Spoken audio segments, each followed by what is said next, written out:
Olá, amigos da Bíblia Sem Maquiagem, tudo bem com você? Que bonita foi essa leitura, né? Os irmãos de José mandando mensageiros para pedir perdão para ele. Assim é que começa a história dos mensageiros. Hoje nós vamos fazer aquela coisinha que a gente faz sempre, destrinchar a historinha. E eu vou mostrar para você quanta coisa não está na Bíblia que é preciso a gente saber através do livro do José. Ali a gente descobre muita coisa e fica mais inteirado do que é a Bíblia. Vamos ver os detalhes de hoje, então? Depois, tornou José para o Egito, pois foi de lá mesmo que ele saiu. Mas veja só em quantas passagens os israelitas vão para o Egito. Na maior parte delas, estão fugindo por algum motivo e, pelo jeito, se sentiam seguros aí. Por que será?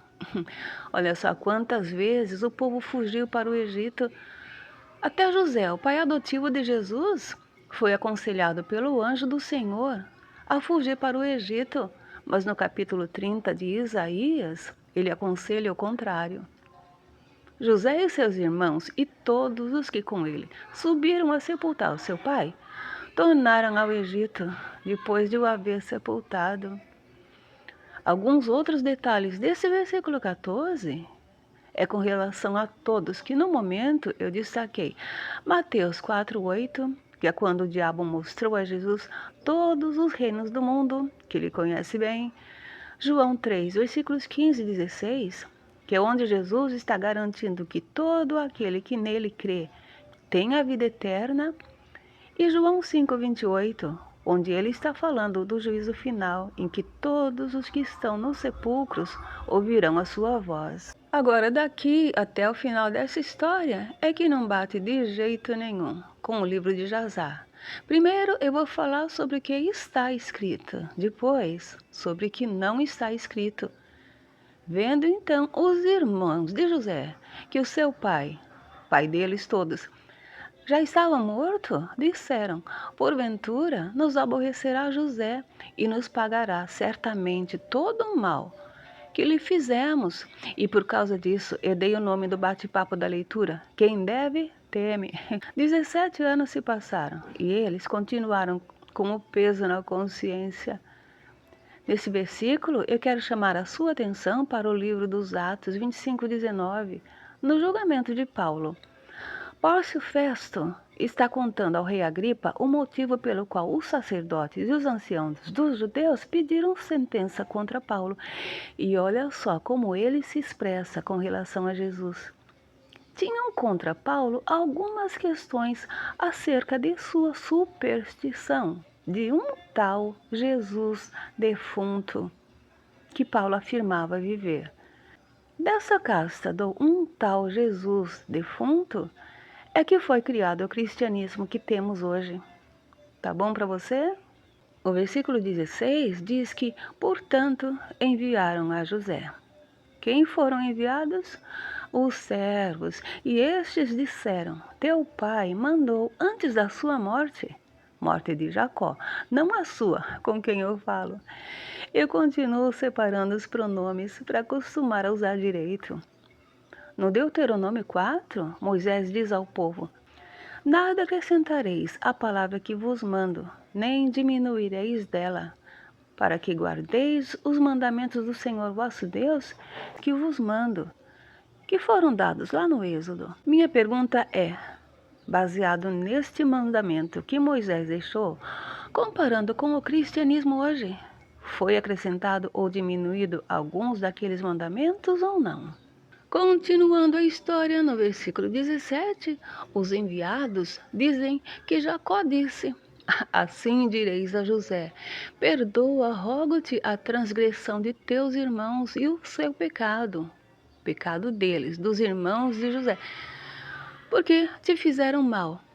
Nessa parte, vamos pensar no perdão. É difícil pedir, né? Tanto que os irmãos de José pediram através dos enviados. Mas em Deuteronômio 18, dos versículos 15 a 22, Jesus explica bem direitinho a Pedro quantas vezes devemos perdoar a quem nos pede perdão. Até 70 vezes 7. Você consegue?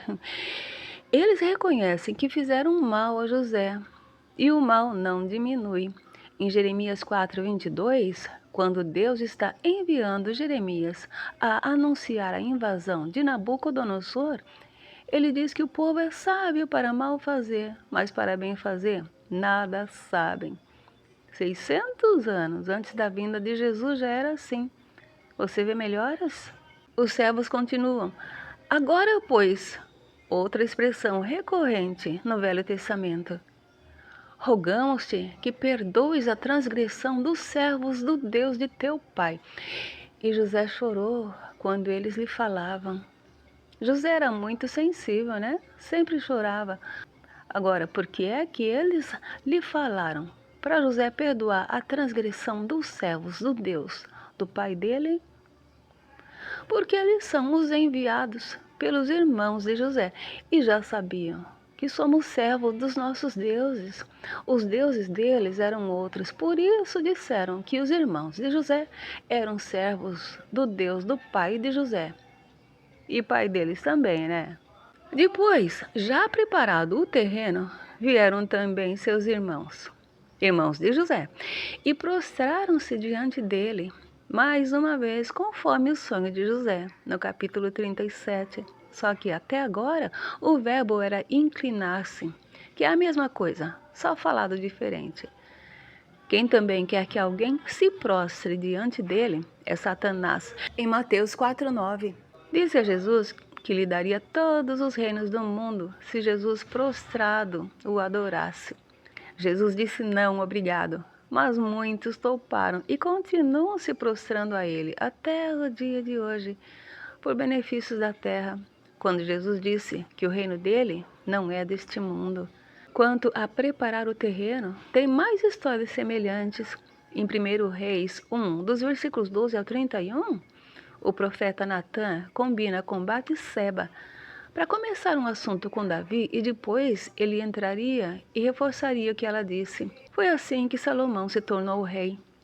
Lucas 16:8 diz: os filhos deste mundo são mais prudentes na sua geração que os filhos da luz. Mas continuando o versículo 18, olha a humildade dos irmãos de José. Disseram: eis-nos aqui por teus servos. E é agora que José dá o conselho mais importante da Bíblia. Não temais. Dos versículos 4 ao 12, do capítulo 12 de Lucas, Jesus fala bem direitinho sobre isso, inclusive em não temer confessá-lo diante dos homens, pois esta coragem vai ser necessária logo, logo. Eu venho falando o tempo todo que quem comanda este mundo é adorador de Satanás e tem poder para obrigar todo mundo a adorá-lo também. Se você ainda não ouviu falar em religião única, vai ouvir e vai lembrar que o Deus da Bíblia é o único. José pergunta: porventura estou eu em lugar de Deus? Mas os donos do mundo não perguntam, pensam que estão. José ainda concorda que seus irmãos intentaram mal contra ele, mas considera que, porém, Deus o tornou em bem, e Deus faz isso mesmo, tornar o mal em bem, ou vice-versa, como ele mesmo diz em Isaías 45:7. Confere lá.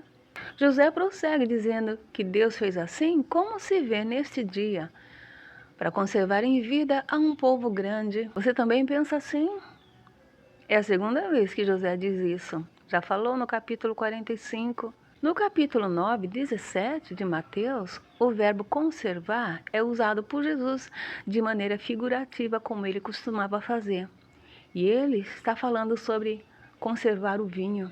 O versículo 21 termina com mais palavras de conforto de José a seus irmãos. Eu vos sustentarei a vós e a vossos meninos, que a estas alturas já são homens feitos na sua maioria, a menos que José esteja se referindo aos netinhos e bisnetinhos deles, né? Assim, José os consolou e falou segundo o coração deles, que deveria estar aflito. Quanto ao coração, algumas leituras importantes estão nesses livros todos, todos em negrito. Mas eu agora quero destacar o que Deus disse a Noé. A imaginação do nosso coração é má, desde a meninice. Não foi por isso que os irmãos de José o venderam? Em Jeremias 17:9, Deus diz: enganoso é o coração, mais do que todas as coisas, e perverso, quem o conhecerá? Depois ele diz: Eu, o Senhor, esquadrinho o coração. Portanto, veja como está o seu, porque ele dará a cada um segundo os seus caminhos. Na abertura deste vocabulário, eu disse que primeiro falaria do que está escrito na Bíblia e deixaria para o final o que só está escrito no livro de Jasar. Então, a hora é esta. Aliás, acho que até já toquei nesse assunto quando Benjamim foi levado a José, no capítulo 43. No livro de Jasar, quando os irmãos chegaram no Egito para comprar comida pela primeira vez, já tinham se arrependido de tê-lo vendido e o procuraram por todo lado. Só não esperavam que fossem dar de cara com ele, como segundo o faraó. Por isso, não o reconheceram. E foi uma luta para prenderem Simeão. Quando levaram Benjamim, José os perdoou. Depois do teatrinho com o copo de ouro de José encontrado nos pertences de Benjamim. Mas o remorso permaneceu. Por isso é que é bom ter um coração puro. Como é que está o seu? Sempre há tempo de purificá-lo. É o que Jesus espera de nós.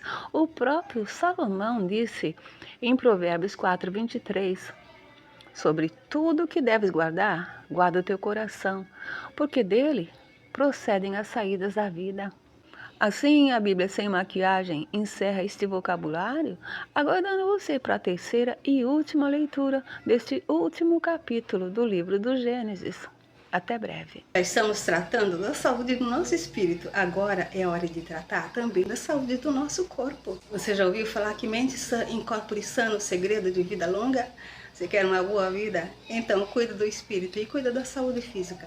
Eu agora faço parte dessa empresa aqui que trabalha com produtos naturais à base de ozônio. Você já ouviu falar? Você sabe que nós estamos todos inflamados porque a nossa comida nunca mais vai ser como era antes? Você sabe que você pode cuidar através do ozônio dos seus ossos, da sua circulação? Isso tudo é interno e por fora também. Seus cabelos, sua pele, seu cheirinho, seus pés, tudo tratado à base de ozônio. Quando você quer saber mais informações e saber como funciona essa empresa, conhecer melhor a Ozontec e os produtos que ela proporciona, é só dar um toque no 11 998 19 12 23 e eu passo mais informações, inclusive com depoimentos de pessoas que usaram e viram o resultado. 011 998 19 12 23. Olha aí alguns produtos do nosso carro-chefe, o nosso kit de saúde com poder do ozônio, viva sem dor. O nosso óleo de girassol, que cura a sua dor. Qualquer cortezinho, qualquer inflamação, coloca 2 gotinhas e você vai ver o resultado. O Life Chi para dores locais, imediatamente você vai ver o resultado. E o nosso NX Cap é aquele que vai descongestionar todo o seu organismo. Escuta só que o Dr. Laí Ribeiro, um dos médicos mais renomados do país, tem a dizer. O ozônio trata 236 enfermidades em medicina há mais de 100 anos, sem nenhum efeito colateral. O único problema com o ozônio é que se o médico não tomar cuidado, ele fica medíocre. Ele não estuda mais, porque ele resolve tudo com ozônio. 011 998 19 12 23. Vamos tratar também da nossa saúde física.